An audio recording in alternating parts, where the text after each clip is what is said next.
नमस्कार विद्यार्थी मित्रांनो, मी आकाश अरुण पाटील टेक्स्टबुक सुपर कोचिंगमध्ये तुमचं सहर्ष स्वागत आहे. बघू शकता करंट अफेअर्स जे राज्यसेवा 2024 परीक्षेसाठी जे मोस्ट इम्पोर्टंट करंट अफेअर्सची जी सीरीज चालू केलेली आहे. भाग 3मध्ये तुमचं सहर्ष स्वागत आहे. मागचे जे जे विद्यार्थी नवीन आहेत त्यांना म्हणजे सूचना राहील, की पहिले 2 भाग बघून घ्या, त्यानंतर 3रा. प्रत्येक वेळेला मी सांगत आलोय, की मोस्ट इम्पोर्टंट आणि वर्षभरात जे करंट अफेअर्स घडले, त्यातले इम्पोर्टंट टॉपिक्स मी इथं घेऊन आलेलो. बऱ्याच विद्यार्थ्यांनी मला मागणी अशी केली, की थोडं क्वेश्चन आन्सरच्या फॉर्मॅटमध्ये तुम्ही करंट अफेअर्स शिकवा. म्हणजे कंटेंट जातोय ते ठीक आहे, पण क्वेश्चन आन्सरच्या फॉर्मॅटमध्ये कसं आपला कंटेंट आपला असू शकतो एक्झाममध्ये. मग त्या हिशोबानं मी आज मग क्वेश्चन आन्सरच्या फॉर्मॅटमध्ये कंटेंट आणलेलं आहे. मग आज सुरू करूया आपण लेक्चर. बघू शकता लास्ट टाईम जे रिवाईज केलं ते एकदा बघू शकता. G20 झालं, नवीन संसद भवन झालं, चांद्रयान-3 आपण शिकलेलो, गगनयान मोहीम असेल, युद्ध सराव असेल, मग त्याच्यानंतर पवन कल्याण यांचा पक्ष. म्हणजे लास्ट लेक्चरला मन की बातचं आपण एकदा बघून घेतलेलं, की 100 एपिसोड पूर्ण झालेले आहे. त्याच्यानंतर नोबेल पुरस्कार मी बोललो, नोबेल पुरस्काराचे लास्ट वेळेला मी शॉर्टकट शिकवले, की कसे लक्षात ठेवायचं. म्हणून ते नोबेल पुरस्काराचा पण एकदा तुम्ही बघून घ्या. भारतातील नोबेल पुरस्कार, नोबेल पुरस्काराची सुरुवात कधी झाली, हे सर्व इन्फॉर्मेशन मी लास्ट लेक्चरला दिलेले आहेत. त्याच्यानंतर एक योजना गेलेली पंतप्रधान विश्वकर्मा योजना. त्यानंतर मी काही क्वेश्चन्स घेतलेले आहेत. विश्वकर्मा ओके. चला, तर आज क्वेश्चन आन्सर फॉर्मॅटच्या ह्याच्यामध्ये मी घेणार आहे. म्हणजे 10-12 प्रश्न असतील आणि 10-12 प्रश्नांमध्ये आपण बोलू शकतो 10-12 टॉपिक्स पूर्ण कव्हर होतील. मग चला सुरू करूया. चला, पहिला प्रश्न बघू शकता. मुंबईत देशातील पहिले अत्याधुनिक स्मॉल ॲनिमल हॉस्पिटल आगामी लॉन्च करण्यात आले. म्हणजे कुठल्या हॉस्पिटल आगामी लॉन्च करण्यात आले, तर कुठल्या उद्योगपतीचा त्यात हात होता? म्हणजे मुंबईमध्ये एक स्मॉल ॲनिमल म्हणजे भारतातील पहिलाच ते हॉस्पिटल म्हणजे लॉन्च करण्यात आलेले आहे. मग ते कुठल्या उद्योगपतीचा हात आहे त्यात? रतन टाटा, आनंद महिंद्रा, पवन मुंजाळ या अझीम प्रेमजी? लवकरात लवकर तुम्ही उत्तर द्यायचं आहे खाली. ज्यांना माहीत असेल त्यांनी कमेंटमध्ये उत्तर द्या. लवकरात लवकर आपल्याला मॅक्सिमम टॉपिक्स कव्हर करायचे आहेत, म्हणून आपण थोडं स्पीडमध्ये जाणार आहोत. कारण प्रत्येक प्रश्नांच्या नंतर आन्सर जे देईल त्याच्या डिटेलमध्ये पण आपल्याला बघायचं की कुठे-कुठे, कसं-कसं, काय-काय झालं, म्हणजे त्या घटना घडत गेल्या. येस, चला आन्सर द्या. कोण उद्योगपती आहे ज्यांनी म्हणजे हॉस्पिटल सुरू केलं, एक स्मॉल ॲनिमल हॉस्पिटल सुरू केलं, जे भारतातील पहिलं हॉस्पिटल आहे? तर येस, तर आन्सर असेल रतन टाटा. तुम्हाला माहीतच असेल की रतन टाटा बरेच म्हणजे त्यांचे फिलॅन्थ्रोपिस्ट आपण बोलू शकतो, की त्यांचे बरेच म्हणजे सोशल वर्क आहेत आणि त्यापैकी एक म्हणजे आपलं small animal hospital.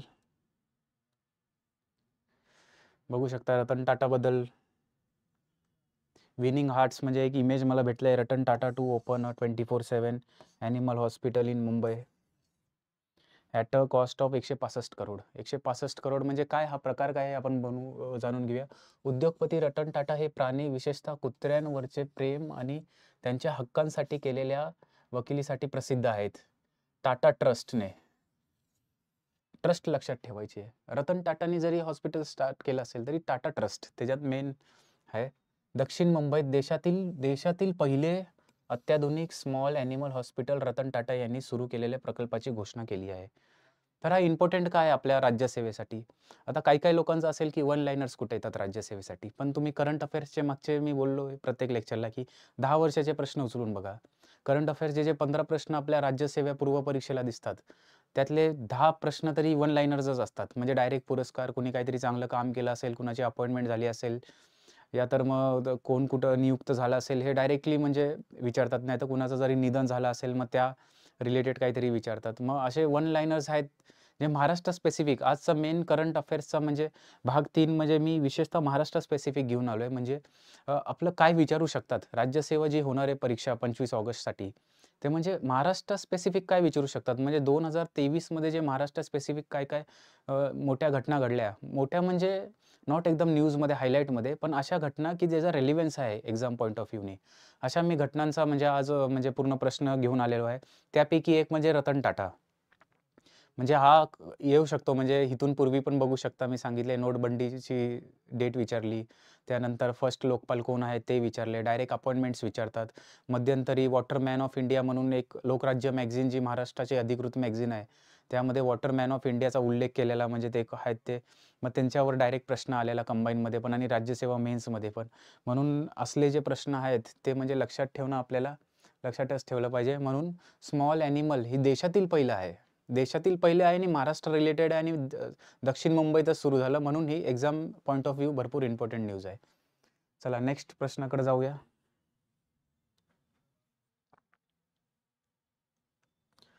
Digital health India कार्यक्रमाचा भाग म्हणून गुजरात आणि महाराष्ट्रात सुरू करण्यात आलेल्या मोबाईल आरोग्य उपक्रमाचे नाव काय आहे? गुजरात आणि महाराष्ट्रामध्येच फक्त सुरू केले. त्या मोबाईल उपक्रमाचे नाव काय? मेन म्हणजे प्रश्न पहिले समजून घ्या, ऑप्शन बघायच्या पहिले. डिजिटल हेल्थ इंडिया, मग आपल्याला लक्षात येईल की हेल्थ म्हणजे काहीतरी हेल्थ रिलेटेडच काहीतरी आहे ते. मग त्या उपक्रमाचं आपण ऑप्शन बघून घेऊया, मग तुम्ही अंदाज लावा. किलकरी कार्यक्रम, कर्तव्य कार्यक्रम, कौशल कार्यक्रम, काव्याचा कार्यक्रम. आन्सर द्या कमेंटमध्ये, लवकरात लवकर आन्सर द्या. म्हणजे बट ऑब्व्हियसली मी बोललो की असल्या प्रश्नांना पहिले टॅकल करण्याचा हे आहे की प्रश्न थोडा डेप्थमध्ये वाचा. तर सर्वात पहिले काय डिजिटल हेल्थ आहे. हेल्थ असल्या तर काव्याचा कार्यक्रम हा तर ऑप्शन असा पण गेला. मग बाकी 3 ऑप्शनमधले सांगा कुठला आन्सर असू शकतो. लवकर बघू शकता. कौशल कार्यक्रम, कौशल म्हणजे आता ते कौशल वर्डच असा स्किल रिलेटेड आहे. मग हेल्थ आणि स्किलचं काय रिलेशन आहे? नसणार. मग हा पण ऑप्शन गेला. आता कर्तव्य कार्यक्रम म्हणजे कर्तव्य असू शकतं ॲक्च्युली. ऑप्शनमध्ये काहीतरी इश्यू होऊ शकतात. पण कर्तव्य पण म्हणजे भरपूर म्हणजे इंग्लिशमध्ये लिहिताना KARVATY असं लिहितो कर्तव्य, म्हणून ते मराठीत कर्तव्य झाले असेल. पण हेल्थमध्ये कर्तव्य म्हणजे काय रेलिव्हन्सी वाटत नाही. मग राहिला काय? किलकारी कार्यक्रम. येस, ह्याचा आन्सर आहे किलकारी कार्यक्रम. मग किलकारी कार्यक्रमबद्दल थोडं इन्फॉर्मेशन जाणून घेऊया की हा काय प्रकार आहे. तर बघू शकता किलकारी कार्यक्रम, यात हे जे ऑफिशियल लोगो आहे ते इम्पॉर्टंट आहे. इम्पॉर्टंट का आहे? तर आपल्याला बघू शकता किलकारी हर माँ की अपनी स्वास्थ्य सेवा, हे इम्पॉर्टंट आहे. ते विचारतील की किलकारी कार्यक्रमाचं जे ॲप म्हणजे आहे प्रॉपरली, त्याचं म्हणजे ते वाक्य काय, थीम वाक्य काय म्हणजे? मग हर माँ की अपनी स्वास्थ्य सेवा. चला जाणून घेऊया किलकारी कार्यक्रम हा आहे काय नेमका. डिजिटल हेल्थ इंडिया कार्यक्रमाचा भाग म्हणून किलकारी कार्यक्रम गुजरात आणि महाराष्ट्रात सुरू करण्यात आला. जसा प्रश्न होता तसा. किलकारी ही एक केंद्रीकृत म्हणजे सेंट्रलाइज्ड IVRचा फुल फॉर्म पण तुम्हाला आला पाहिजे. Interactive voice response. Interactive voice आहे, व्हॉइस रिस्पॉन्स. व्हॉइस म्हणजे काहीतरी कम्युनिकेशन मोबाईल रिलेटेड काहीतरी आहे. इंटरॅक्टिव्ह व्हॉइस रिस्पॉन्स आधारित मोबाईल आरोग्य सेवा आहे. काय आहे? मोबाईल आरोग्य सेवा. आणि जी लाभार्थ्याच्या मोबाईल फोनवर गर्भधारणा, बाळंतपण आणि बालसंगोपन ह्याविषयी मोफत साप्ताहिक वेळेनुसार दृकश्राव्य संदेश वितरित करते. म्हणजे मेसेज थ्रू हा संदेश जातो. मग लक्षात आलं असेल हे सर्व म्हणजे बघून की काय हा प्रकार आहे.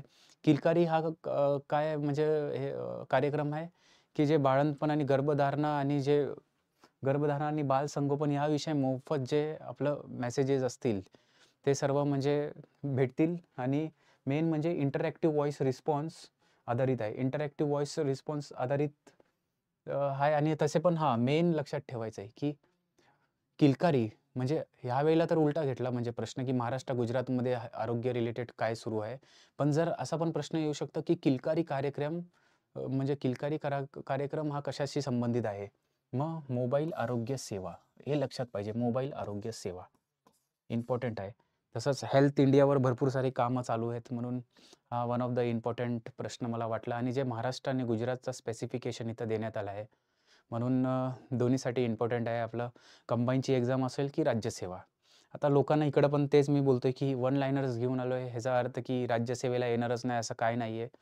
राज्यसेवेला वन लाइनर्स येतात, पण त्या वन लाइनर्समध्ये मी पूर्ण डिस्क्रिप्टिव्ह म्हणजे सांगितलं आहे की कसं म्हणजे तो योजना घडत गेली आहे. तर त्या प्रश्नासंबंधी सर्व इन्फॉर्मेशन मी देण्याचा प्रयत्न केला आहे. म्हणून हा लेक्चर म्हणजे प्रॉपरली म्हणजे इथून पूर्वीचे पण 2 भाग झाला, हा तिसरा भाग आहे. येणाऱ्या काळात पुढचे पण भाग येतील.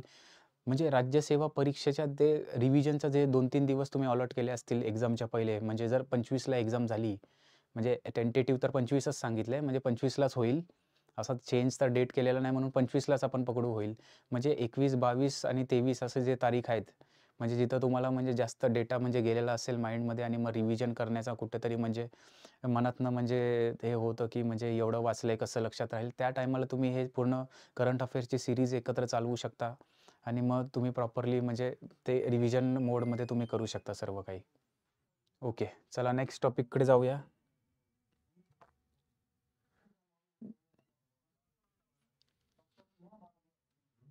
चला, हा भरपूर इम्पॉर्टंट प्रश्न आहे आणि मला वाटतंय वन ऑफ द मोस्ट येण्याचे चान्सेस आहेत. ज्येष्ठ गायिका माणिक भिडे यांचे निधन झाले त्या कोणत्या क्षेत्रातल्या होत्या? ज्येष्ठ गायिका. पहिले ऑप्शन बघून घेऊया. साहित्य, कला, राजकारण, उद्योग. चला आन्सर देण्याचा प्रयत्न करा. लास्ट टाइम मी सांगितलं की असले प्रश्न टॅकल कसे करायचे, तर प्रश्न थोडा डेप्थमध्ये वाचायचा. प्रश्नांमध्ये वर्ड्सवर फोकस करायचा, काही विचारले मग त्या रिलेटेड म्हणजे प्रश्नातच उत्तर तुम्हाला भेटून जाईल. म्हणजे जसं चला आन्सर द्या पहिले कमेंटमध्ये, मग मी सांगतो. चला येस, आपण बघू शकता प्रश्नांचा डेप्थ कसा आपल्याला हे करायचं. ज्येष्ठ गायिका माणिक भिडे. माणिक भिडे पुढे मी डिस्क्रिप्शनमध्ये सांगेल की गायिका आहे. मग गायिका कुठल्या उद्योग रिलेटेड असू शकतात, नसतात. राजकारणमध्ये नाहीत. कला आणि साहित्य. आता कला आणि साहित्य बऱ्याच लोकांना थोडा इश्यू आहे की गायक हा कलामध्ये येणार की साहित्यमध्ये येणार. बट ऑब्व्हियसली साहित्यामध्ये येणार नाही. जे लेखक असतात ते साहित्यामध्ये येतात, जे कादंबरीकार कथाकार असतात ते साहित्यामध्ये येतात. मग डायरेक्टली आन्सर काय असणार? कला. डिस्क्रिप्शन जाणून घेऊया थोडं. बघू शकता माणिक भिडे, त्यांचं नुकताच निधन झालेलं आहे 2023मध्ये. मग थोडं डिस्क्रिप्टिव्ह जाणून घेऊया. ज्येष्ठ गायिका माणिक भिडे यांचे 13 सप्टेंबर 2023 रोजी वयाच्या 88व्या वर्षी निधन झाले. माणिक भिडे ग्वालियर घराण्याच्या हिंदुस्थानी शास्त्रीय गायिका होत्या. ग्वालियर घराणे लक्षात ठेवा. त्याच्यानंतर त्यांचा जन्म 1935 कोल्हापूर महाराष्ट्रामध्ये झाला. यस, कोल्हापूरमध्ये झाला आहे. बघू शकता कोल्हापूर, पहिला ऑलिम्पिक मेडल जे खाशाबा जाधव यांना आलं. त्याच्यानंतर आत्ताच बघू शकता स्वप्नील कुसळे त्यांना भेटले. म्हणजे कोल्हापूर महान आहे एक शहर. बघू शकता ऐतिहासिक हे आहे. त्यांनी लहान वयातच संगीत शिकायला सुरुवात केली आणि श्री सवाई गंधर्व आणि श्री राम मराठे यासारख्या नामवंत गुरूंकडून त्यांनी प्रशिक्षण घेतले. पुरस्कार लक्षात ठेवायचा आहे, कारण का म्हणजे हे सर्व मी का सांगतोय हे लाईन्स, त्याचा पहिले होऊ दे मग तुम्हाला सांगतो की प्रश्न कसा येऊ शकतो अजून. पद्मश्री पुरस्कार, तसेच संगीत नाटक अकादमी पुरस्कार आणि महाराष्ट्र गौरव पुरस्कारासह हिंदुस्थानी शास्त्रीय संगीतातील योगदानाबद्दल त्यांना अनेक पुरस्कार प्रशंसा मिळाली आहे. तर बघू शकता माणिक भिडे हे भरपूर म्हणजे ज्येष्ठ गायिका होत्यात, कला क्षेत्राच्या रिलेटेड होत्यात. मग आता हा वन लाईनर प्रश्नाच्या स्वरूपात शिकवला आहे, पण असं मी पूर्ण म्हणजे डिस्क्रिप्शन दिलं आहे, म्हणजे कसं कसं त्यांच्या पूर्ण इन्फॉर्मेशन आहेत. मग आपल्याला 4-5 गोष्टी लक्षात ठेवायच्या आहे. म्हणजे आयोग डायरेक्टली असाच प्रश्न विचारेल असंच काय नाही, म्हणजे हेच मल्टी लाईनर्समध्ये पण विचारू शकतात. म्हणजे त्या कुठल्या म्हणजे ग्वालियर घराण्याच्या गायिका होत्यात, मग त्याबद्दल ते राजस्थानी नाही तर काहीतरी दुसरं टाकतील. मग म्हणून ते लक्षात ठेवायचे की ग्वालियर जसं सांगितलं ग्वालियर. त्याच्यानंतर त्यांचं जन्मस्थान विचारतील की कोल्हापूरला जन्मस्थान झालं. त्याच्यानंतर पुरस्कार विचारतील तिसऱ्या वाक्यात की त्यांना कुठले कुठले पुरस्कार भेटले. तर पद्मश्री पुरस्कार भेटला आहे. त्याच्यानंतर संगीत नाटक अकादमी पुरस्कार आणि महाराष्ट्र गौरव पुरस्कार. पद्मश्री, संगीत नाटक अकादमी पुरस्कार आणि महाराष्ट्र गौरव पुरस्कार. मग असं मल्टी लाईनर्समध्ये असं विचारू शकतात की दिलेल्या वाक्यातील योग्य ओळखा. नाहीतर मग असं पण विचारू शकतात की 3 असे लाईन देतील. त्यांचा जन्म कोल्हापूर येथे झाला. ते ग्वालियर घराण्याचे मग ते ग्वालियर संगीताचे म्हणजे ते बघू शकता हे ग्वालियर घराण्याच्या हिंदुस्थानी शास्त्रीय संगीताचे भाग होते.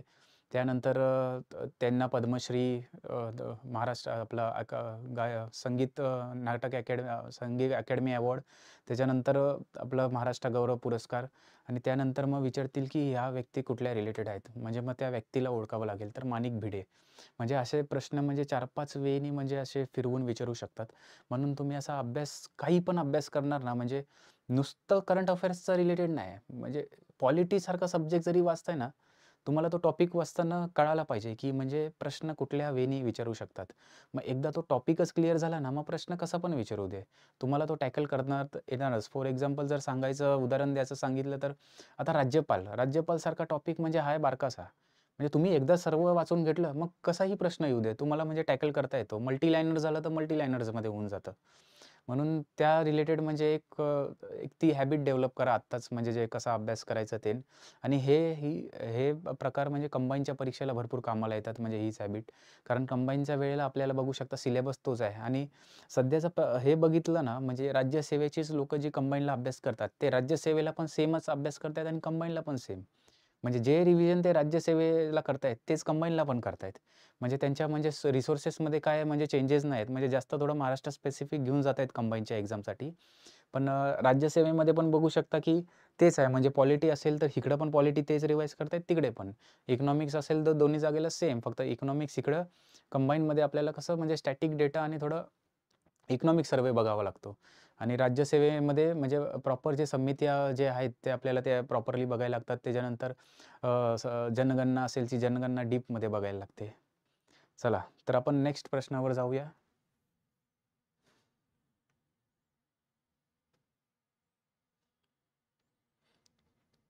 दोन 2022-23च्या आकडेवारीनुसार महाराष्ट्र राज्यात दररोज किती नवजात बालकांचा मृत्यू होतो? जसं मी आत्ताच सांगितलं, की इकॉनॉमिक्समध्ये आकडेवारी विचारतात. म्हणून चला किती आहे 2022-23. आता तुम्ही विचाराल, की 2022-23च का? 23-24 का नाही? कारण हा डेटा मागच्या वर्षीच रिलीज झालेला आहे आणि इकॉनॉमिक सर्व्हे असेल या मेन जे संस्था असेल जी ही डेटा रिलीज करते, ते डायरेक्टली विचारू शकतात आपल्याला. म्हणून लक्षात म्हणजे हा डायरेक्ट स्टॅटिक आहे. म्हणजे आला तर आला, नाही तर नाही आला. तरी पण एक अंदाज लावा किती असेल 38, 39, 39, 40, 41. म्हणजे ऑप्शन पण एवढे भयानक आहेत, की म्हणजे तुम्ही तुक्के पण लावू नाही शकत. पण त्याचं मीच सांगतोय तरी तुम्हाला डायरेक्टली येणार नाही. तर आन्सर आहे 40. तर नवजात बालकांचा मृत्यू. तर थोडा हा कन्सेप्ट समजून घेऊया, की जे नवजात बालकांचा मृत्यू जे इन्फंट मॉर्टॅलिटी रेट बोलतो आपण. त्याच्यानंतर मदर मॉर्टॅलिटी रेट पण असतो. त्याच्यानंतर निओनेटल मॉर्टॅलिटी रेट असतो. म्हणजे आपण जे बघू शकता त्या डिफरन्स आपण जाणून घेऊया.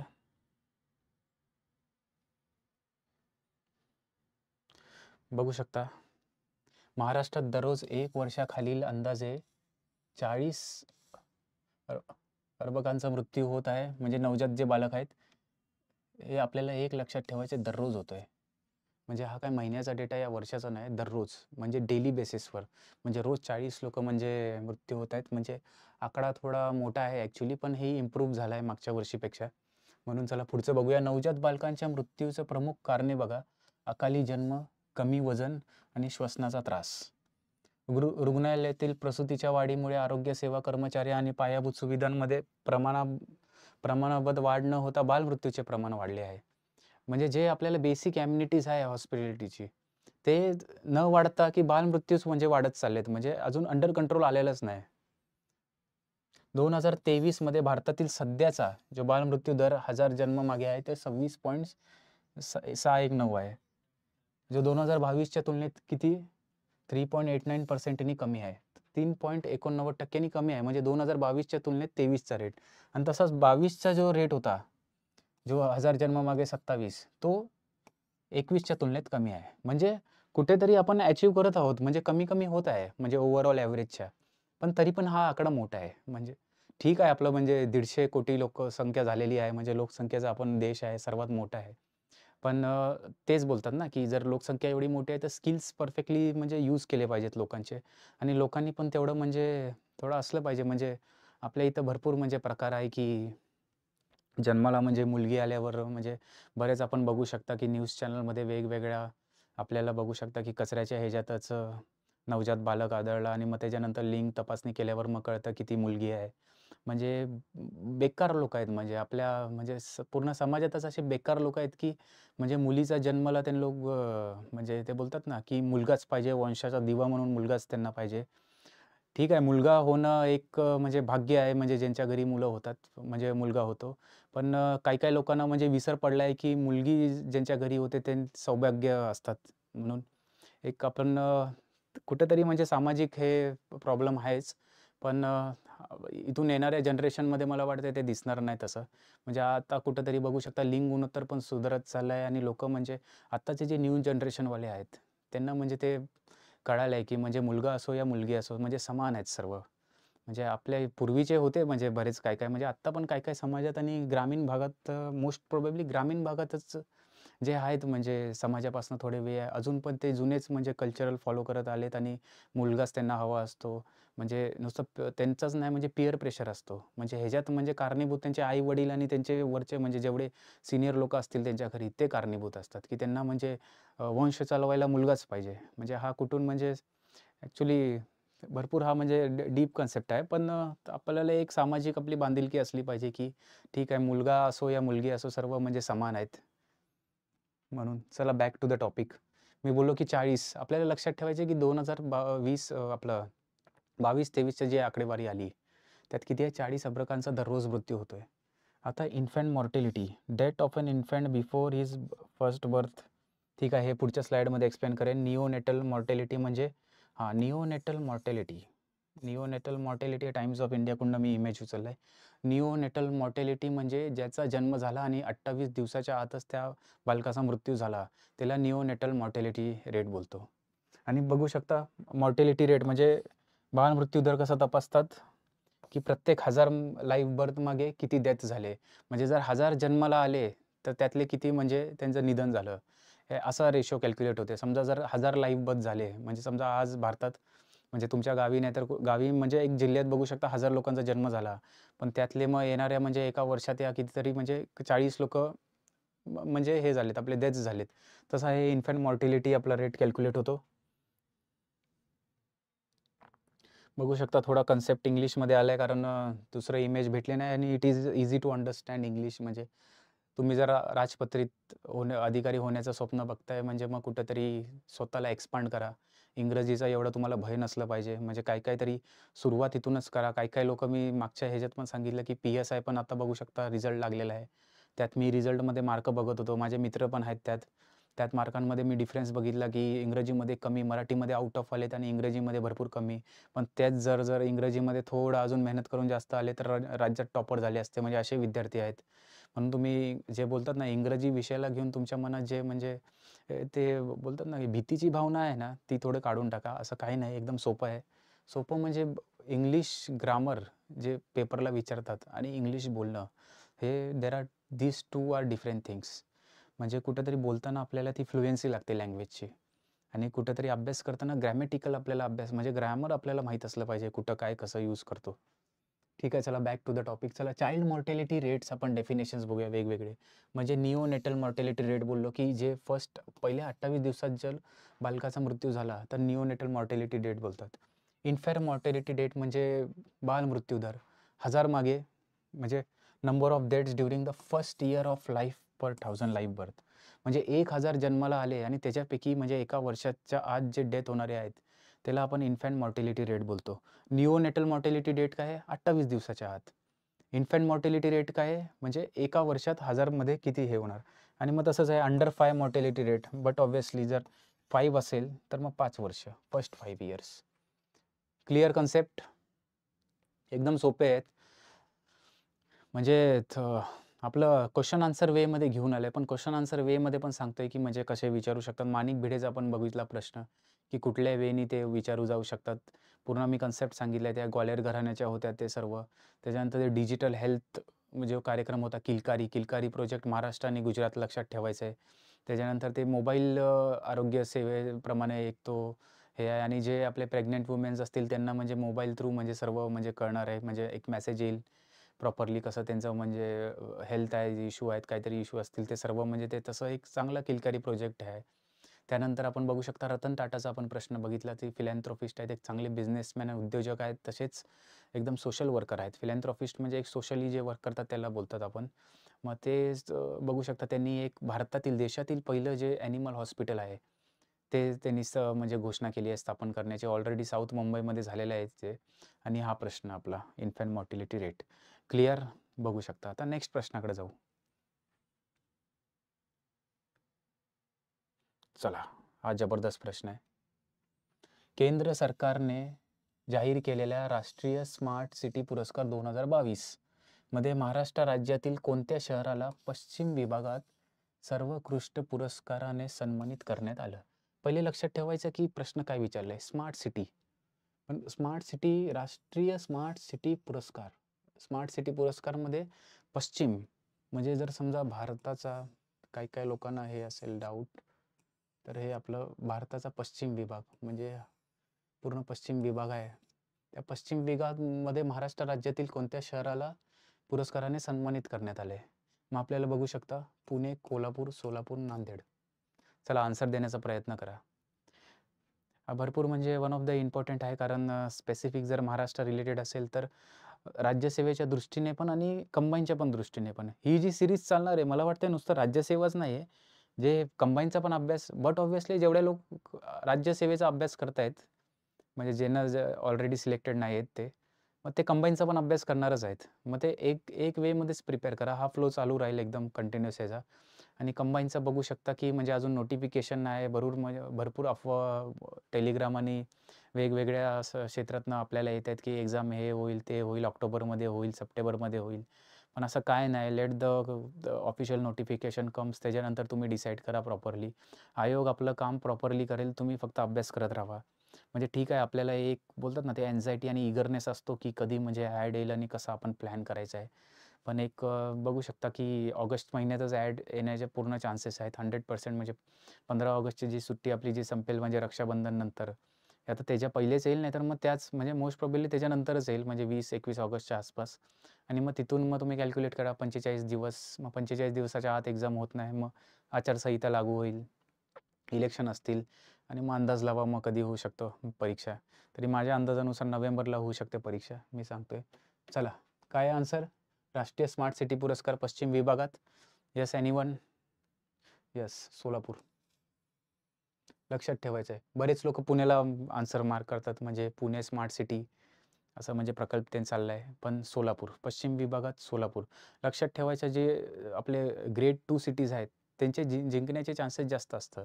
जसं स्मार्ट पुरस्कारामध्ये बघू शकता, स्मार्ट सिटी पुरस्कारामध्ये इंदोर, स्वच्छ भारत, पण ह्याच्यामध्ये पण बघू शकता इंदोर आणि हे सगळे सुरत-बिरत हे सगळे टॉपला चालले आहेत. हे स्मार्ट सिटी आहे. स्मार्ट सिटी म्हणजे पायाभूत जी सुविधा आहे ती परफेक्टली आहे की नाही. म्हणजे दिल्लीमध्ये बघू शकता जी घटना झाली आहे एका क्लासमध्ये, जे बोलू शकतो ना पुअर ड्रेनेज सिस्टममुळे जे अचानकमध्ये ते 2 मिनिटात 9 फूट पाणी खाली लायब्ररी बेसमेंटमध्ये होती भरलं, आणि बघू शकता जे ॲस्पिरंट आहेत UPSCचे त्यांचं म्हणजे दुःखद निधन झालेलं आहे. म्हणजे हे कशाचं, म्हणजे हे एक स्मार्ट सिटीज म्हणजे स्मार्ट सिटीमध्ये हे सर्व बघणं गरजेचं आहे. म्हणजे इलेक्ट्रिसिटी आहे का परफेक्टली, इन्फ्रास्ट्रक्चर परफेक्टली आहे का, फायर स्ट्रक्चर परफेक्टली आहे का, ते ऑडिट होतं आहे का, ड्रेनेज सिस्टम आपली कशी आहे, त्यानंतर लोकांना म्हणजे इंटरनेट सेवा आहे का, म्हणजे प्रॉपरली जास्त एका कामं जे 5 मिनिटाचं काम आहे त्यासाठी म्हणजे 1-2 तास तर लागत नाही ना. हे सर्व म्हणजे क्रायटेरिया आहेत बरेच सारे. म्हणजे मॅक्झिमम तर इन्फ्रास्ट्रक्चरच वेमध्ये आपल्याला ते विचार करायचा आहे. पण एवढं लक्षात ठेवा, स्मार्ट सिटी सोलापूर. थोडं जाणून घेऊया त्याच्याबद्दल. बघू शकता, सर्वात important, ministry of housing and urban affairs. Ministry of housing and urban affairs smart city जे पुरस्कार जे हे आहे, मिनिस्ट्री इंडिया स्मार्ट सिटी जे अवॉर्ड कॉन्टेस्ट झालेलं 2022ला, जे 2023ला डिक्लेअर केला, ministry of housing and urban affairs. बघू शकता, India smart cities awards contest 2022चे 25 ऑगस्ट 2023 रोजी जाहीर करण्यात आले. स्मार्ट सिटीज मिशनच्या इंडिया स्मार्ट सिटीज अवॉर्ड कॉन्टेस्टची 2022ची घोषणा नुकताच म्हणजे गृहनिर्माण आणि शहरी व्यवहार मंत्रालय, जे इंग्लिशमध्ये मी मगाशी सांगितलं, हा इमेज ऑफिशियल उचललेला आहे. Ministry of housing and urban affairs म्हणजे गृहनिर्माण आणि शहरी व्यवहार मंत्रालय. म्हणजे हे लक्षात ठेवा, म्हणजे कसं मल्टीलायनर जाईल मी सांगतो. त्यात अनेक श्रेणांमध्ये 66 विजेत्यांना सन्मानित करण्यात आले आहे. आयसॅक 22 पुरस्कारामध्ये इंदोर, मध्य प्रदेश आणि चंदीगड शहरी विकासाच्या सर्व पैलूंमध्ये त्यांच्या वेगळेपणाबद्दल प्रशंसा मिळवून सर्वोच्च कामगिरी करणारे म्हणून उभे राहिले. बघू शकता. आता हा प्रश्न येईल कसा, की स्मार्ट सिटीज जे अवॉर्ड झाला, स्मार्ट सिटीज म्हणजे कॉन्टेस्ट झाला, ते कुठल्या मिनिस्ट्री थ्रू आली? मग सर्वात जास्त म्हणजे जर मल्टीलायनर झाला तर सर्वात हे आहे की हिथंच घोळ करणार ते लोक. गृहनिर्माण आणि शहरी व्यवहार मंत्रालयाच्या बदली काहीतरी वेगळंच काहीतरी देतील. म्हणजे कुठलं तरी वेगळं डिपार्टमेंट देतील.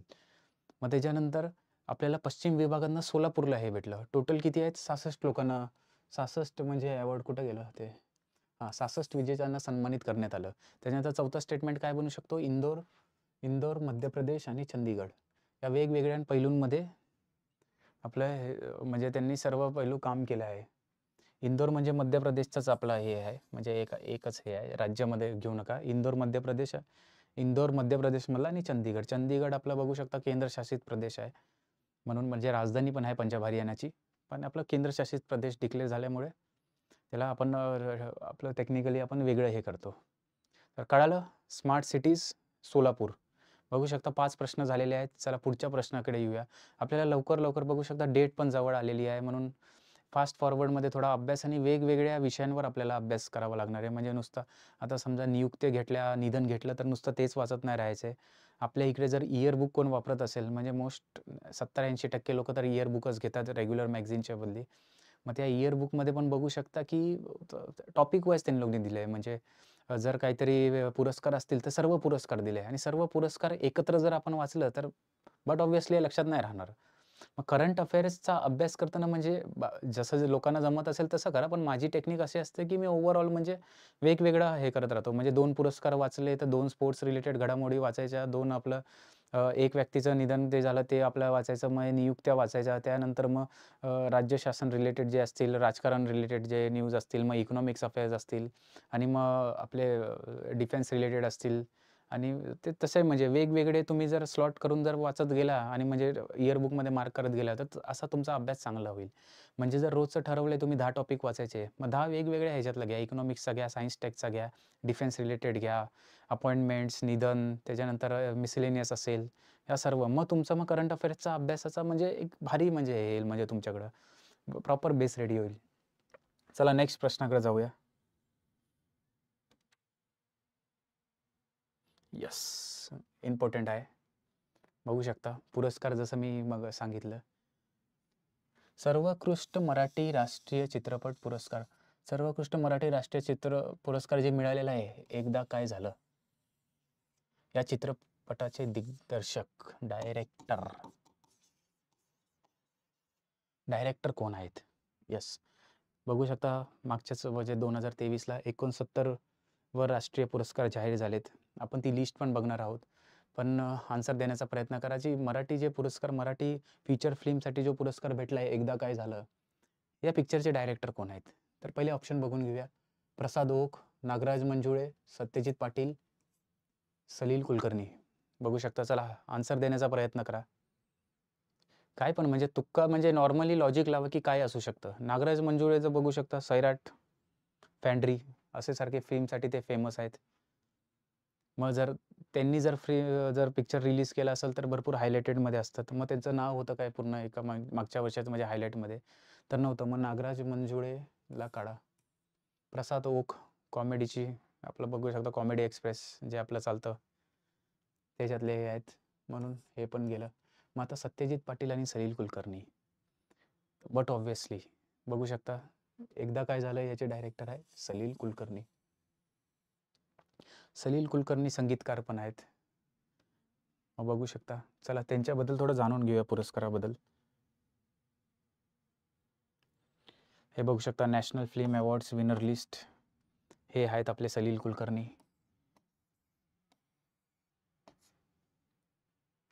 प्रसिद्ध संगीतकार आहेत, लक्षात ठेवा. असं पण विचारू शकतात की एकदा काय झालं याचे दिग्दर्शक कोण?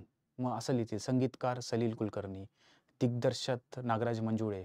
मग असं देतील वेगवेगळं. मग आपल्याला वाटेल की कुठला म्हणजे पिक्चरचा म्हणजे दिग्दर्शक विचारला आहे, मग संगीतकार तो कसा असू शकतो? म्हणजे हे काय लॉजिक लावतात मुलं. पण आयोगाचा माइंडसेट आपल्याला कळायला पाहिजे. कारण पेपर सेटर ह्याच वेळी म्हणजे पेपर सेट करतात की पहिलं ऑप्शन त्यांना दिसताच माहीत पाहिजे की हा नसणार आणि तोच आन्सर असतो. म्हणूनच हे असं घेऊन आलो आहे की प्रसिद्ध संगीतकार सलील कुलकर्णी दिग्दर्शित एकदा काय झाले या चित्रपटातील 69व्या राष्ट्रीय चित्र पुरस्कारात सर्वोत्कृष्ट मराठी फीचर फिल्मचा पुरस्कार मिळाला. भरपूर इम्पॉर्टंट आहे हा टॉपिक. पुरस्कार बघू शकता. राज्य शासनाचे जे पुरस्कार आहे ऑफिशियल, हे आपले काय दुसरे अवॉर्ड्स नाही विचारत की केन्स फिल्म फेस्टिवलमध्ये काय झालं आणि हे सगळं Goa festival, Mumbai film festival. हे प्रॉपरली भारत म्हणजे भारताच्या शासनाकडून म्हणजे भारत सरकारकडून देणारे पुरस्कार आहेत. म्हणून हे आपल्याला माहीत असणे गरजेचं आहे. आणि त्यासाठी त्यात पण मराठी. एकदा काय झालं. एकदा काय झालं कोण दिग्दर्शन? सलील कुलकर्णी. 69व्या राष्ट्रीय चित्रपट पुरस्कार विजेत्यांची घोषणा 24 ऑगस्ट झाली आणि राष्ट्रपती द्रौपदी मुर्मू यांच्या हस्ते प्रदान करण्यात आले. आपल्याला पण हे पाहिजे की हे पुरस्कार देतं कोण? काय-काय लोकं म्हणजे ऑप्शनमध्ये नरेंद्र मोदी पण देतील आणि तुम्ही मार्क करून याल. म्हणजे राष्ट्रपती द्रौपदी मुर्मूतर्फे दिला जातो. बघू शकता झालं सलील कुलकर्णी. थोडं 69व्या राष्ट्रीय पुरस्काराबद्दल थोडं जाणून घेऊया. कुणाला कुठले अवॉर्ड भेटले. बघू शकता ही लिस्ट इम्पॉर्टंट आहे. पाहिजे तर तुम्ही स्क्रीनशॉट मारून घेऊ शकता. त्या बाजूला येतो म्हणजे स्क्रीनशॉट तुम्हाला मारता येईल. जर स्क्रीनशॉट मारून घेतल्यावर मला वाटतं बरं पडेल तुम्हाला म्हणजे नंतरला अभ्यास करताना पण. म्हणजे एक पॉज करून तुम्ही स्क्रीनशॉट मारून घ्या नंतरला. बघू शकता दादासाहेब फाळके पुरस्कार जो महत्त्वाचा आहे. म्हणजे 2023 सालचा पुरस्कार आहे actually. Waheeda Rehman. Very important. Dadasaheb Phalke पुरस्कार वहिदा रहमान. सर्वोत्कृष्ट अभिनेता अल्लू अर्जुन. पुष्पा द रायझिंग भाग 1. म्हणजे आता भाग 2चा म्हणजे येणारच आहे. यावर्षीच येईल 2024मध्ये. पण भाग 1ला म्हणजे पुष्पा तुम्हाला माहीतच असेल. पुष्पा समझ के फ्लावर समझे क्या. लक्षात ठेवा. अल्लू अर्जुन. सर्वोत्कृष्ट अभिनेत्री. आता त्यात 2 आहेत. कीर्ती सेनॉन मिमीसाठी आणि आलिया भट्ट गंगूबाई काटियावाडी. 2 आहेत. लक्षात ठेवा. सर्वात इम्पॉर्टंट. अभिनेत्री 2 आहेत. त्यात आता हा कसं बनवू शकतात म्हणजे की सर्वोत्कृष्ट अभिनेत्रीचा पुरस्कार 69व्या राष्ट्रीय पुरस्कारामध्ये कुणाला भेटला? मग असे 4 अभिनेत्रीची नावं देतील आणि ऑप्शनमध्ये देतील A, B, only A, only B, only C, A and B असं देऊ शकतात.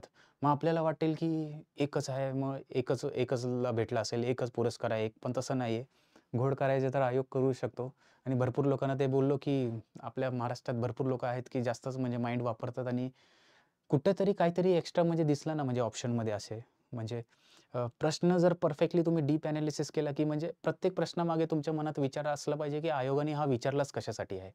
जर प्रत्येक प्रश्नामागे हा तुम्ही लॉजिक म्हणजे 100 प्रश्न 2 तास आहेत. म्हणून तुम्हाला वेळेचं इथं काही बंधन नाही आहे. म्हणजे वेळेचं बंधन तर आहे पण इनफ टाईम आहे तुम्ही विचार करू शकता आणि मग प्रत्येक प्रश्नाला जर प्रश्न टू प्रश्न जर गेला तर पेपर टॅकल करणं सोपं होतं आणि त्यात पण करंट अफेअर्सचं म्हणजे काहीच तुम्ही करंट अफेअर्स केले नाही.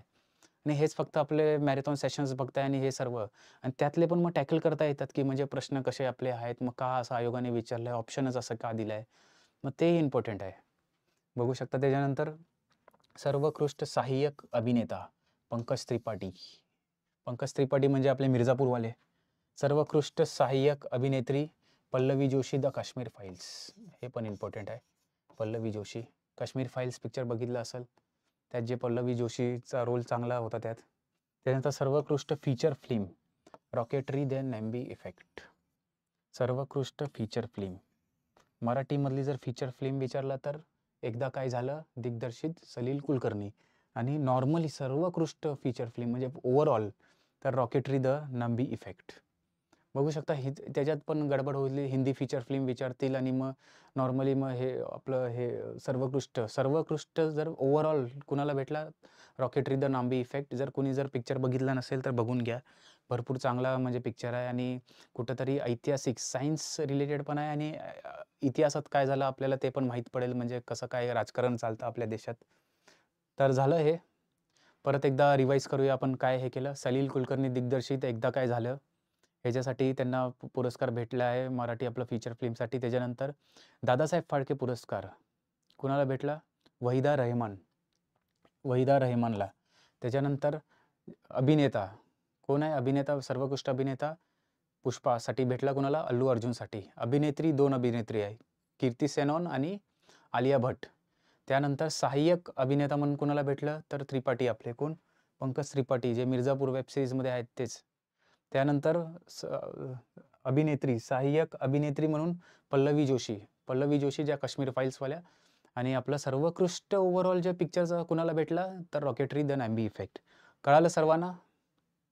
येस. चला मग नेक्स्ट टॉपिककडे जाऊया म्हणजे नेक्स्ट प्रश्नाकडे जाऊया.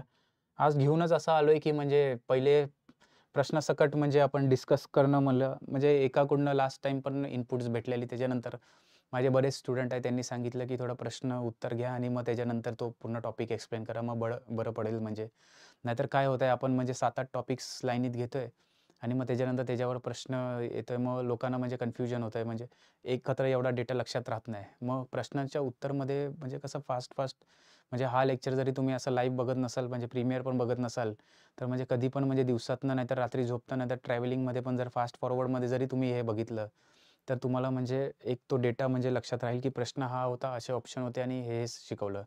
आणि आपण जे ऐकत असतो, लक्षात ठेवा आपण वाचण्यापेक्षा जे ऐकलेलं असतं ना, ते आपल्याला माइंडमध्ये जास्त म्हणजे बऱ्याच वर्ष म्हणजे आपण मरणापर्यंत म्हणजे ते लक्षात राहतं असं म्हणजे आपलं हे आहे. म्हणजे न्यूरॉन्स ब्रेनमध्ये जेवढे कनेक्टेड होतील, तेवढी आपली मेमरी असं बोलतात, की स्ट्राँग असते. मग ऐकल्याने काय आहे, आपलं वाचण्यापेक्षा ऐकण्याची स्मरणशक्ती जास्त आहे. म्हणजे काहीतरी गोष्ट आपण ऐकलेली म्हणजे पिक्चरचे डायलॉग पण बघा ना, काय-काय पिक्चरचे डायलॉग आपण एकदाच बघतो आणि पूर्ण म्हणजे आयुष्यभर आपल्याला पाठ असतात. म्हणजे तसंच असतात. म्हणजे हे लेक्चर्स पण म्हणजे ऐकावेत. म्हणजे इन्फॉर्मेशन ऐकल्यावर ते बोलतात ना, सबकॉन्शियस माइंड मी लास्ट टाईम पण सांगितलं, की एक्झाममध्ये असा वर्क करतो, की हे वाचलंय आणि मग तोच आवाज मग आपल्याला येतो, की रॉकेटरी द नाम्बी इफेक्ट सर्वोत्कृष्ट पुरस्कार. तसंच एकदा काय झालं सलील कुलकर्णी. मग तसंच ते नोबेल पुरस्कार येतं, की नर्गिस मोहम्मदी शांततेचा पुरस्कार. तसं त्या वेळी चला.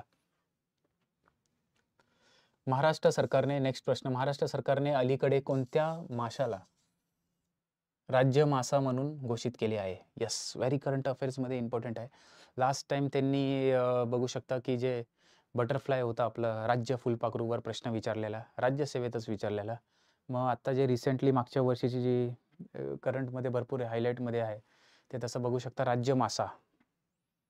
ऑप्शन बघू शकता. ट्रेक्नोटोस ब्लॉकी, चंदेरी पापलेट, पॅम्पस चिनासियस, पॅसिफिक रायडर फिश. चला आन्सर द्या. लवकर कमेंट करा आन्सर. असे म्हणजे आलते-भलते ऑप्शन तर दिसत आहेत, पण येस आन्सर काय आहे? चंदेरी पापलेट. भरपूर महत्त्वाचं आहे चंदेरी पापलेट. आता लक्षात ठेवायचे, की असं म्हणजे आपण असं का डिक्लेअर करतोय? म्हणजे फुलपाखरूंचं गाव म्हणजे आपलं राज्य फुलपाखरू डिक्लेअर केला, मग राज्य प्राणी, राज्य हे नॅशनल ॲनिमल मग कुठले जर असे जर डिक्लेअर करत असतील, तर मेन त्याचं कारण असतं संवर्धन. म्हणजे त्याची कुठेतरी संख्या कमी होते आहे आणि मग त्या आपल्या गोष्टीकडं आपल्याला पूर्ण लक्ष देणं केंद्रित करणं गरजेचं आहे. म्हणून असे काहीतरी प्रकार घडतात. आणि बघू शकता सिल्व्हर पॉम्पलेट जे आपण बघू शकता चंदेरी पापलेट ह्याची संख्या झालेली आहे कमी आणि त्याच्यावर कुठेतरी म्हणजे जर आपण हे जर आत्ताच नाही आपले ॲक्शन्स घेतले, तर नामशेष होतील. म्हणजे जसं डायनासोर आपण ऐकलोय, की पूर्वी होते डायनासोर, पण आपल्याला दिसत नाहीत आता सध्या. तसंच आहे, की पॉपलेट म्हणजे काही वर्षानंतर जर आपण जर आत्ताच म्हणजे संवर्धन नाही केलं, तर म्हणजे ते बोलतात ना इतिहासाच्या नाहीतर त्या पुस्तकात येतील, की म्हणजे 20व्या शतकात पॉपलेट पण खात होते. मग त्यांना वाटेल, की हे काय प्रकार आहे? काय होतं ते? मग त्यासाठी आपल्याला हे सर्व बघावं लागतं.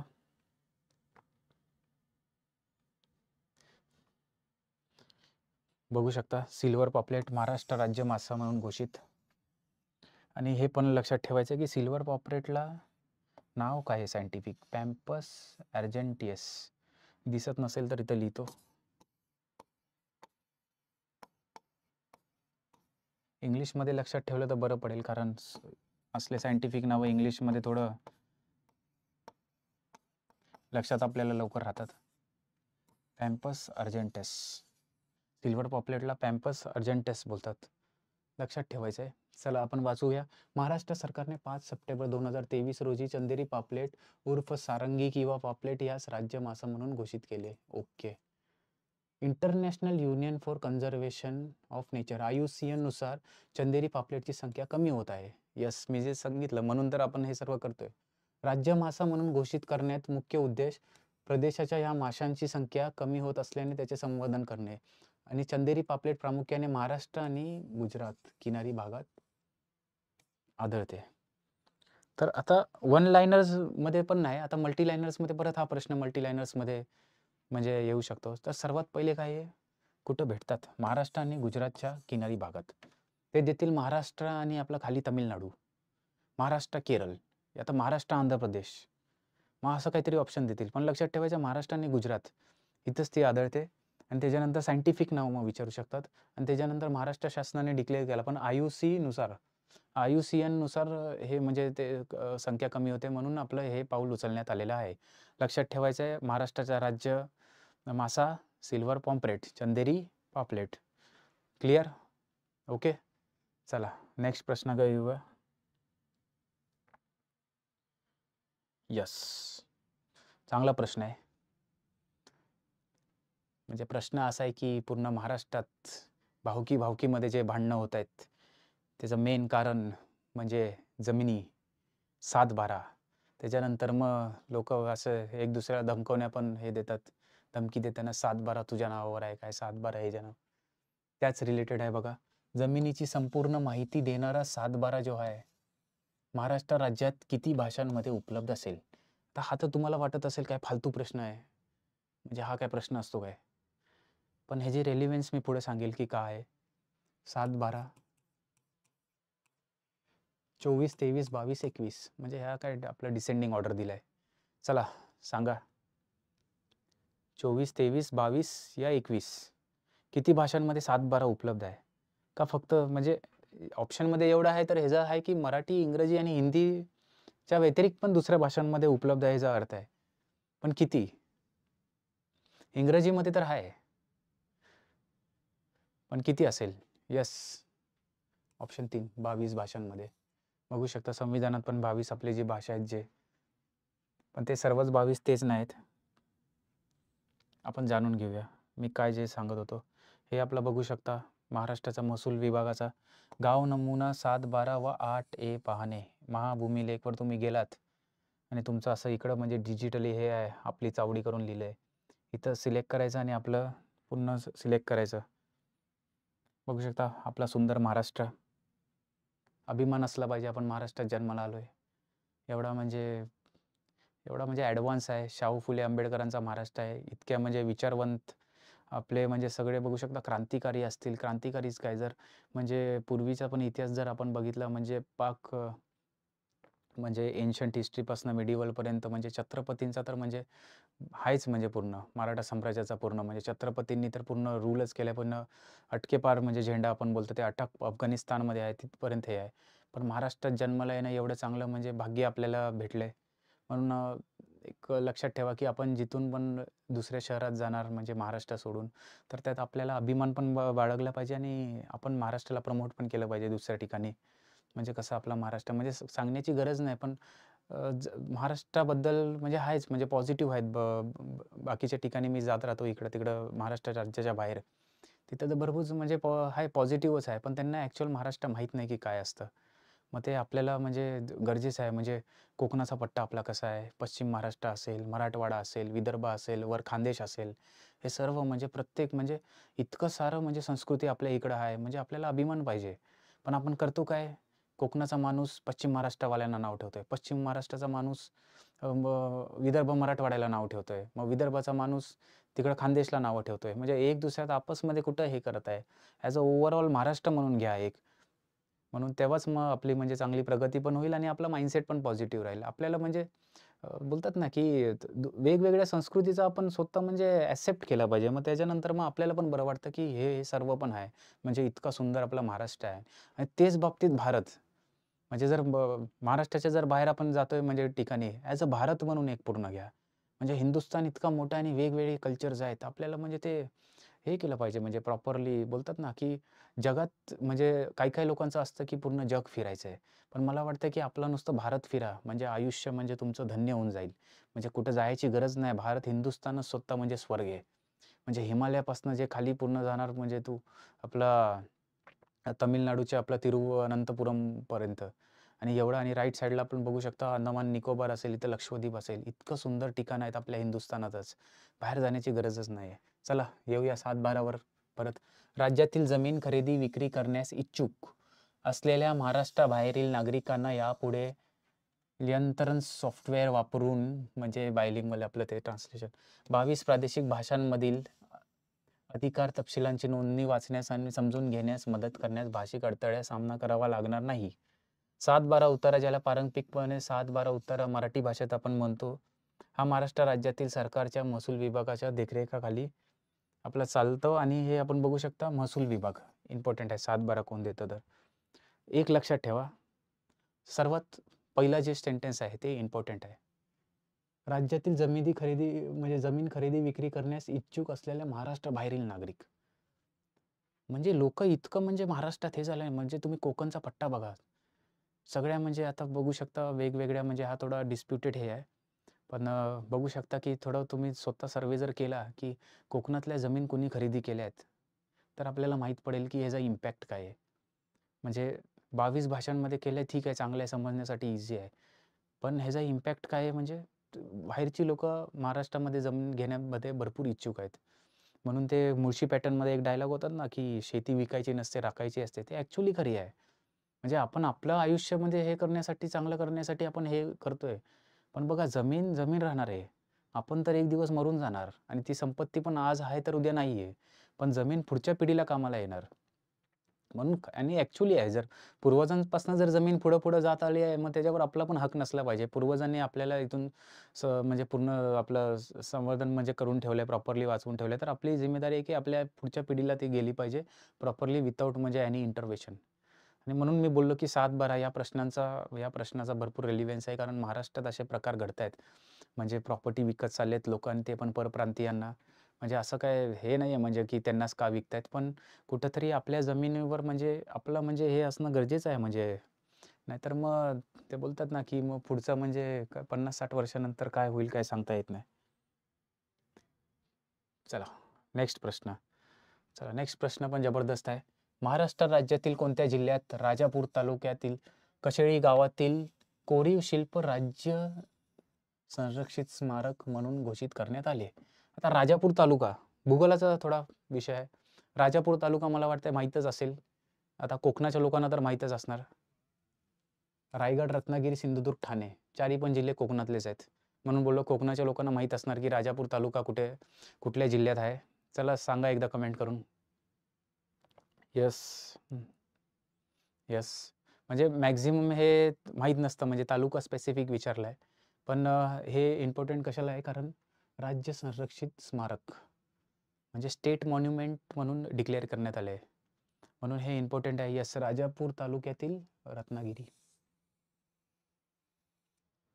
रत्नागिरी आपल्या जिल्ह्यात आहे ते. पण बघू शकता की काय आहे ते प्रकार बघूया. मी इमेज फॉर्मॅटमध्ये आणलंय मग तुम्हाला कळून जाईल. येस. हे बघा जे कोरीव हे आपलं आहे. या पठारावर एकूण 126 आकृत्या कोरल्या आहेत. वाघ, गेंडा, डुक्कर, मोर, माकड तसेच शार्क आणि स्टिंग्रे सारखे जलचर. या व्यतिरिक्त अनेक अमृत प्राण्यांचे चित्रण आहे जे सहजपणे ओळखू शकत नाहीत. म्हणजे वेगवेगळ्या हे आहे आणि बघू शकता कोकण. कोकण म्हणजे असं हे आहे म्हणजे जर कोकणात जन्माला आलाय म्हणजे जणू काय तुम्ही स्वर्गातच जन्माला आलाय. म्हणजे काय गरज नाही. म्हणजे कोकणचा तुम्ही पट्टा जरी बघितला ना, म्हणजे पाक रायगड जिल्ह्यापासून म्हणजे मग खाली रत्नागिरीत आल्यावर आपलं रत्नागिरीत आपलं गणपतीपुळे बीच असेल, मग तिथून आरे-वारे मग खाली मालवण, तारकर्ली, सिंधुदुर्गमध्ये म्हणजे इतका सुंदर म्हणजे कोकणचा म्हणजे पट्टा आहे. तुम्ही एकदा जावाच म्हणजे मग सर्वांना माझं सांगणं आहे, की एकदा तुम्ही कोकणात जावा हो. म्हणजे प्रेमात पडणार तुम्ही कोकणाच्या. एवढं म्हणजे सुंदर आणि नैसर्गिकरित्या म्हणजे सर्व संपूर्ण म्हणजे बोलू शकता, की जणू काय तुम्ही स्वर्गातच गेलाय असं तुम्हाला वाटेल एकदम. प्रॉपरली एकदम म्हणजे पावसानंतर तर इतका सुंदर कोकण दिसतो, की म्हणजे तुम्ही तर बोलतात ना, की प्रेमात पडाल कोकणाच्या. तर येस, आपण जाणून घेऊ, की नॅशनल जे आपलं हे आहे मॉन्युमेंट जे डिक्लेअर केलंय ते काय आहे? बघू शकता हे हत्तीचा शेप आहे. हा टॉप व्ह्यू आहे. आणि बघू शकता हे असं हे कशेळी गावात हे आहे. आता हे वेगवेगळ्या जनावरांचं हे आपल्याला दिलेलं आहे. कासव असतील, डुक्कर असतील, वाघ, गेंडा आहे. म्हणजे काय असतं जर समजा काहीतरी मातीचं आपण बनवलंय आणि आपण असा हात हे केला, तर आपला हाताचं वन तिथं उठतील, निशाण उठतील आपला हाताचा स्ट्रक्चर. तसंच हे आहे की कोरीव काम केलेलं आहे. मग विचार करा की हे कुठल्या काळी केलं असेल आणि म्हणून हे राज्य ह्याच्यामध्ये दिलंय म्हणजे स्ट्रक्चर म्हणजे पूर्ण रिझर्व्ह करून ठेवलंय. राज्य संवर्धन ह्याच्यात बघू शकता हत्ती त्या टायमाला म्हणजे कसं हे केलं असेल एन्शंट हिस्ट्रीमधलाच एक प्रकार आहे. म्हणून इम्पॉर्टंट आहे. चला नेक्स्ट टॉपिककडे येऊया. नेक्स्ट प्रश्नाकडे. लवकर आपण घेऊया कारण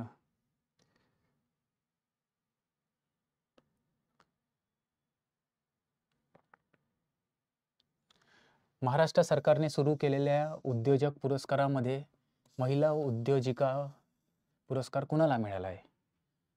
मागच्या 2 लेक्चरमध्ये पण मी सांगतोय की कुणाची जर पुरस्कार भेटला असेल, अपॉइंटमेंट झाला असेल आणि ती जर महिला असेल आणि ती स्पेसिफिक जर महिला महिला असेल जी वर्ल्ड लेव्हलला रिप्रेझेंट करत असेल, नाहीतर महाराष्ट्राचीच महिला असेल जिला उद्योजिका पुरस्कार म्हणजे असं काहीतरी प्रश्न असेल, तर तो भरपूर इम्पॉर्टंट आहे.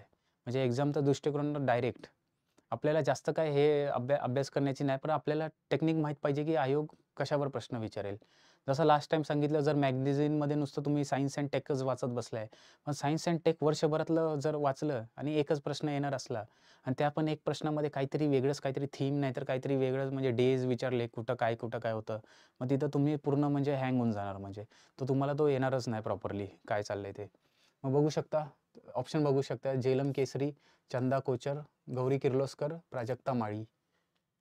उद्योजिकामध्ये प्राजक्ता माळी. ऑप्शन पण बरेच दिले. एलिमिनेट तर करू शकता. मगाशी बघू शकता प्रसाद ओक होते. आता प्राजक्ता माळी. मग हा ऑप्शन तर कट झाला. प्राजक्ता माळी तर आपण बघू शकता. लोकांना माहितीच. मग काय असू शकतं आन्सर? येस कमेंटमध्ये द्या. येस लवकर. आपल्याला लवकर आपल्याला करंट अफेअर्स जेवढा म्हणजे कव्हर होईल तेवढा आपल्याला कव्हर करण्याचा प्रयत्न करायचा आहे. म्हणजे आता ह्याच्यातले बघू शकता, आता हा तिसरा लेक्चर आहे. तिसरा भाग आणि जर म्हणजे प्रत्येक लेक्चरमधला समजा जरी एक आपला अंदाज घेऊ, की असं होईलच असं नाही, पण जर एक प्रश्न जरी आला, म्हणजे 3 प्रश्न जरी आले म्हणजे ह्या 3 तास म्हणजे 1-1 तासाचे जरी एपिसोड झालेले आहेत. बघू शकता 3 प्रश्न 6 मार्क कुठेतरी चांगलंच हे आहे म्हणजे आउटपुट भेटू शकतो. आणि ह्याच्यातले येतीलच असं पण काही नाही, पण मी इम्पोर्टंट टॉपिकच घेऊन आलोय. म्हणजे जर मी पेपर सेटर असतो आयोगाचा तर मी असलेच प्रश्न टाकले असते. येस, गौरी किर्लोस्कर. किर्लोस्कर तुम्हाला माहीतच असेल. परत कोल्हापूर जिल्हा. किर्लोस्कर. गौरी किर्लोस्करच ह्याचा आन्सर आहे आणि हे लक्षात ठेवायचं आहे, महिला उद्योजिका पुरस्कार त्यांना भेटलेला आहे. चला नेक्स्ट प्रश्नावर येऊया.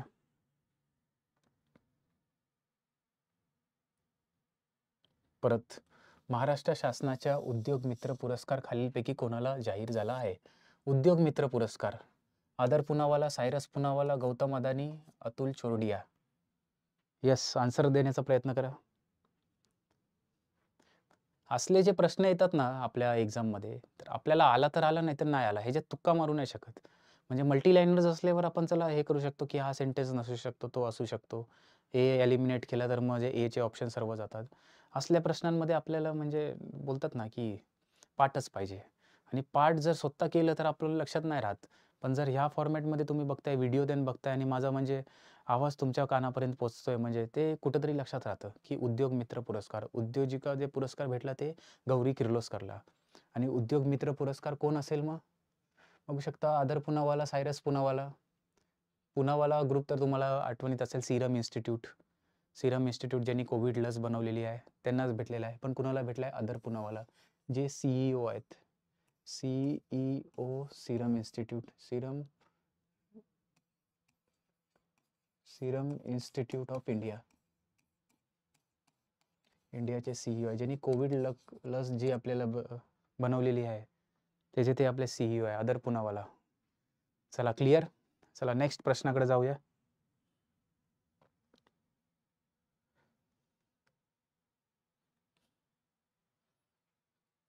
मुंबई उच्च न्यायालयाच्या मुख्य न्यायाधीशपदी कोणाची निवड झाली आहे? Very important. मुंबई उच्च न्यायालयाच्या न्यायाधीशपदी कोणाची निवड झालेली आहे? यस, भरपूर इम्पॉर्टंट आहे. देवेंद्र कुमार उपाध्याय, संजय गंगापूरवाला, राकेश ठाकूर, आशिष छाबरा. भरपूर आहे. बॉम्बे हायकोर्ट जे असेल, मुंबई उच्च न्यायालय, त्याचे मुख्य न्यायाधीश नाही, मुख्य न्यायाधीश. मुख्य म्हणजे चीफ जस्टिस. भरपूर महत्त्वाचं आहे. पॉलिटीच्या दृष्टिकोनातून पण भरपूर महत्त्वाचं आहे. चला आन्सर देण्याचा प्रयत्न करा. Yes, perfect.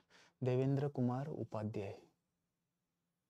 देवेंद्र कुमार उपाध्याय यांची मुंबई उच्च न्यायालयाच्या न्यायाधीशपदी, मुख्य न्यायाधीशपदी निवड झालेली आहे. आपण थोडं त्यांच्याबद्दल जाणून घेऊया. देवेंद्र कुमार उपाध्याय आपले हे आहेत. देवेंद्र कुमार उपाध्याय अपॉइंटेड आहेत chief justice Bombay high court. Devendra Kumar Upadhyay यांची मुंबई उच्च न्यायालयाच्या 47वे न्यायाधीश म्हणून निवड झालेली आहे. 47 लक्षात ठेवायचं आपल्याला. महाराष्ट्राचे राज्यपाल रमेश बैस यांनी एक संक्षिप्त शपथविधी समारंभात न्यायमूर्ती देवेंद्र कुमार उपाध्याय यांना पदाची शपथ दिली. ते अलाहाबाद उच्च न्यायालयाचे माजी न्यायाधीश होते. 3-4 पॉईंट आपल्याला लक्षात ठेवायचं आहे. सर्वात पहिलं तर ते कुठल्या इथून पूर्वी कुठे सर्व्हिस देत होते, तर अलाहाबाद उच्च न्यायालयाचे माजी न्यायाधीश. तिथं मुख्य न्यायाधीश नव्हते, न्यायाधीश होते अलाहाबाद उच्च न्यायालयात आणि त्याच्यानंतर मुख्य न्यायाधीश कुठे झालेत? इकडे झालेत आपले बॉम्बे हायकोर्टमध्ये. आणि त्याच्यानंतर त्यांना शपथ कोणी दिली? रमेश बैस, जे राज्यपाल आहेत. म्हणजे आता राज्यपाल चेंज झालेत आपल्या मागच्या आठवड्यात. पण सध्या म्हणजे त्यांची नियुक्ती झाली तेव्हा राज्यपाल रमेश बैस होते. आणि 47वे मुख्य न्यायाधीश. 47 हा नंबर लक्षात ठेवायचा आहे. असं पण विचारू शकतात, की देवेंद्र कुमार उपाध्याय यांची मुंबई उच्च न्यायालयात जी झाली ते कितवे मुख्य न्यायाधीश आहेत? मग 47 लक्षात पाहिजे. अजून पॉलिटीच्या दृष्टिकोनातनं पण भरपूर महत्त्वाचा आहे हा टॉपिक. उच्च न्यायालय हे बघू शकता बॉम्बे हायकोर्टचा सुंदर आपलं हायकोर्ट आहे बॉम्बे हायकोर्ट. जे मुंबईत असतात त्यांना माहीत असेल. हे आता मुंबई फिरायला आले असतील. तुम्ही जर चर्चगेट CSTला तिकडं गेलात तर तुम्हाला ओव्हल ग्राउंडमधनं पुढं जाऊ शकता. उच्च न्यायालय भारतीय संविधानाच्या अनुच्छेद 214च्या भाग 6 नुसार संवैधानिक न्यायालय म्हणून स्थापितले आहे. उच्च न्यायालयाच्या न्यायाधीशांचे निवृत्तीचे वय 62 वर्ष. उच्च न्यायालयाचे न्यायाधीशांचे निवृत्तीचे वय. भारताच्या राष्ट्रपतीद्वारे उच्च न्यायालयाच्या न्यायाधीशांची नियुक्ती करतात.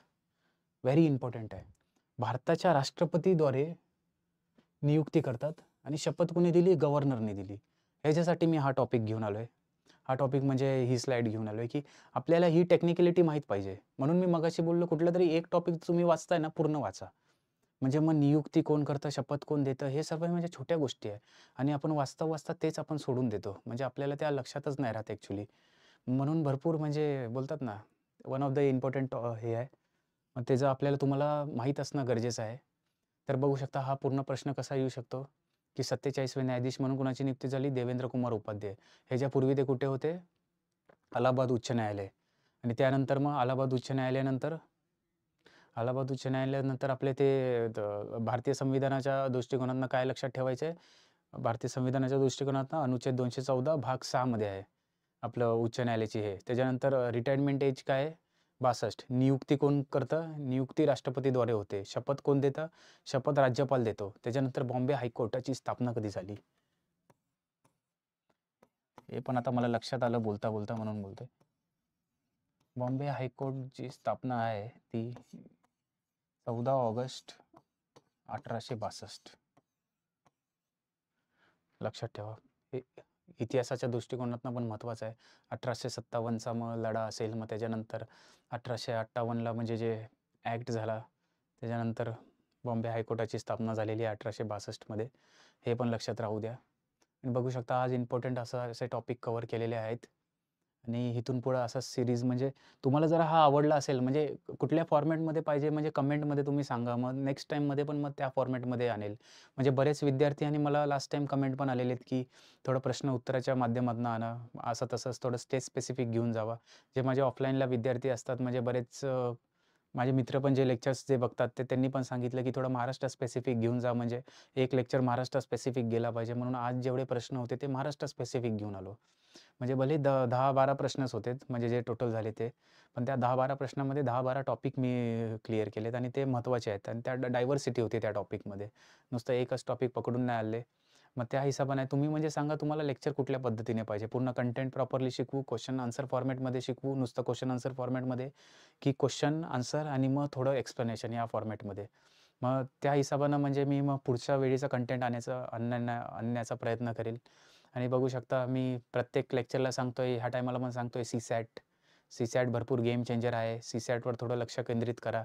भरपूर लोकं म्हणजे टेन्शनमध्ये पण आहेत. कंबाईनची ॲडच येत नाही म्हणजे त्याच्या टेन्शनमध्ये आत्ताच आहेत. म्हणजे जे राज्यसेवावाले आहेत तेच टेन्शनमध्ये आहे, की कंबाईनची ॲड किती येणार, कसं होणार? म्हणजे ते आत्ताच त्यांना म्हणजे ते बोलतात ना सेल्फ डाऊट आलेला आहे, की जर राज्यसेवा आपली पूर्व परीक्षा क्लिअर नाही झाली, तर आपण कसं करायचं? मग कंबाईनवर फोकस केला पाहिजे. आणि असली लोकं पण आहेत, की ज्यांची राज्यसेवा पूर्व परीक्षा क्लिअर होईल. मग राज्यसेवा मेन्स आणि कंबाईन प्रिलिम्स यात गॅप किती होणार आहे? म्हणजे एकत्रच नाही आल्या तर काय होतील? म्हणजे नोव्हेंबर नाही तर नोव्हेंबर-डिसेंबर अशा कमी अंतरावर आल्या तर कसं होणार? आणि मग असे पण काही विद्यार्थी आहेत, की जे 2025ची तयारी करतायत. पण त्यांना कंबाईन 24ची पण द्यायची आहे. मग त्यांनी जर म्हणजे कंबाईनच्याच पाठी नोव्हेंबरपर्यंत लागलं म्हणजे जर एक्स्पेक्टेड डेट तर नोव्हेंबरच जे मला कळालेली आहे. जर नोव्हेंबरपर्यंत त्याच पाठी लागलं, तर मग राज्यसेवा 25ची तयारी कधी करणार? म्हणजे डिस्क्रिप्टिव्ह पॅटर्नवर आहे. म्हणून सर्व म्हणजे हा गोंधळ झालेला आहे ॲक्चुअली. सर्वांच्या मनात गोंधळ आहे. पण तेच आहे की तुम्ही एक स्ट्रॅटेजी स्वतःची ठरवा, मी कसं काय पाहिजे. म्हणजे जर डिस्क्रिप्टिव्ह पॅटर्नची जर तयारी करत असाल आणि राज्यसेवा 24 आणि कंबाईन पण देत असाल, तर थोडंफार म्हणजे ते स्टॅटिक सिलेबस आहे तो पाठ करून घ्या. ते म्हणजे इकडं पण कामाला येईल आणि स्टॅटिक डिस्क्रिप्टिव्हमध्ये कामाला येईल लिहिताना. डिस्क्रिप्टिव्हमध्ये आपल्याला फक्त एकच आपल्याला हे करायला लागतं, की आपल्याला आन्सर रायटिंग स्किल्स प्रॉपरली पाहिजे आणि ऑप्शनल. ऑप्शनलची निवड भरपूर इम्पोर्टंट आहे. ऑप्शनल जर चुकीचा निवडला तर झाला सत्यानाश. 500 मार्क 1750 पैकी 500 मार्क ऑप्शनललाच आहे. म्हणजे विचार करू शकता म्हणजे किती मोठा बेस आहे. म्हणजे ऑलमोस्ट 1/3 बेस आहे ऑप्शनलचा. ऑप्शनल जर तुम्ही चांगला निवडला तर म्हणजे तुमचे बोलतात ना, नैया पार हो जाएगी. त्या टाईपमध्ये हे आहे. आणि निश्चितच नक्की कळवा, की तुम्हाला नेक्स्ट म्हणजे लेक्चरमध्ये कुठल्या फॉर्मॅटमध्ये क्वेशन आन्सर म्हणजे कुठल्या फॉर्मॅटमध्ये करंट अफेअर्स तुम्हाला आवडेल, त्या हिशोबानं मी आणण्याचा प्रयत्न करेल. आणि निश्चितच कसा लेक्चर झाला हे तुम्ही कमेंट करून सांगूच शकता आणि इनपुट पण देऊ शकता. ही जी पी-डी-एफ आहे ती लेक्चर आपलं बघू शकता. नंतरला मी अपलोड करेल. आपली प्रॉपरली म्हणजे या पी-पी-टीला मी कन्व्हर्ट करेल पी-डी-एफमध्ये आणि मग तुम्हाला तिथं खाली कमेंट बॉक्समध्ये ती लिंक शेअर करेल. तिथून तुम्हाला भेटू शकते. आणि निश्चितच मग अभ्यास थोडा चांगला राहू दे. बघू शकता पुन्हा एकदा पाऊस महाराष्ट्रात अलर्ट दिलेला आहे. मग पाऊस कुठे-कुठे पाऊस सुरू आहे बऱ्याच ठिकाणी आणि बघू शकता सणसुदीचं आपलं हे आहे आपलं या महिन्यात सुट्ट्या पण आहेत. रक्षाबंधन पण आहेत. बरीच लोकं म्हणजे ते कंटिन्युअसली सुट्टी आहेत. जे पुण्यात राहणारे ॲस्पिरंट पण आहेत त्यांचं पण प्लॅनिंग आहे की गावाला एकदा जाऊन यावं. म्हणजे जे जॉबवाले तर ठीक आहे, जे जॉब करतायत आणि अभ्यासाच्या मोडमध्ये त्यांना तर काहीच नाही म्हणजे जाऊ शकतात. त्यांना काय ॲटलीस्ट जॉब तरी करतायत काहीतरी आहे. म्हणजे फुल टाईम प्रिपरेशनमध्ये आहे म्हणजे काही-काही लोकं असेच माझे मित्र आहेत, की म्हणजे ठीक आहे मागच्या 5 वर्ष झाले लागलेले आहेत प्रिपरेशनला, पण क्लिअर झालेली नाही आणि कुठेतरी 5 वर्षाचा सॅक्रिफाईस भरपूर मोठा असतो ॲक्चुअली. एक ॲस्पिरंटच्या लाईफमध्ये म्हणजे 5 वर्षाचा त्यांनी सुख पूर्ण हे केलं आहे ना, कुठल्या फंक्शनला झालं आहे ना, दसरा, दिवाळी, होळी काहीच नाही म्हणजे. म्हणजे ते स्वतः म्हणजे कुठेच गेलेले नाही फॅमिली फंक्शनला काहीच नाही म्हणजे. एक मला वाटतंय की तुम्ही असं डिप्रेशनमध्ये राहून या तर म्हणजे बोलतात ना नेगेटिव्हमध्ये राहून परीक्षा देणं म्हणजे काही अर्थ नाही आहे म्हणजे मग तुमचा तसा अभ्यास पण होणार नाही. म्हणून प्रॉपरली म्हणजे जर तुम्हाला जाऊन यायचं असेल गावाला तुम्ही जाऊन येऊ शकता.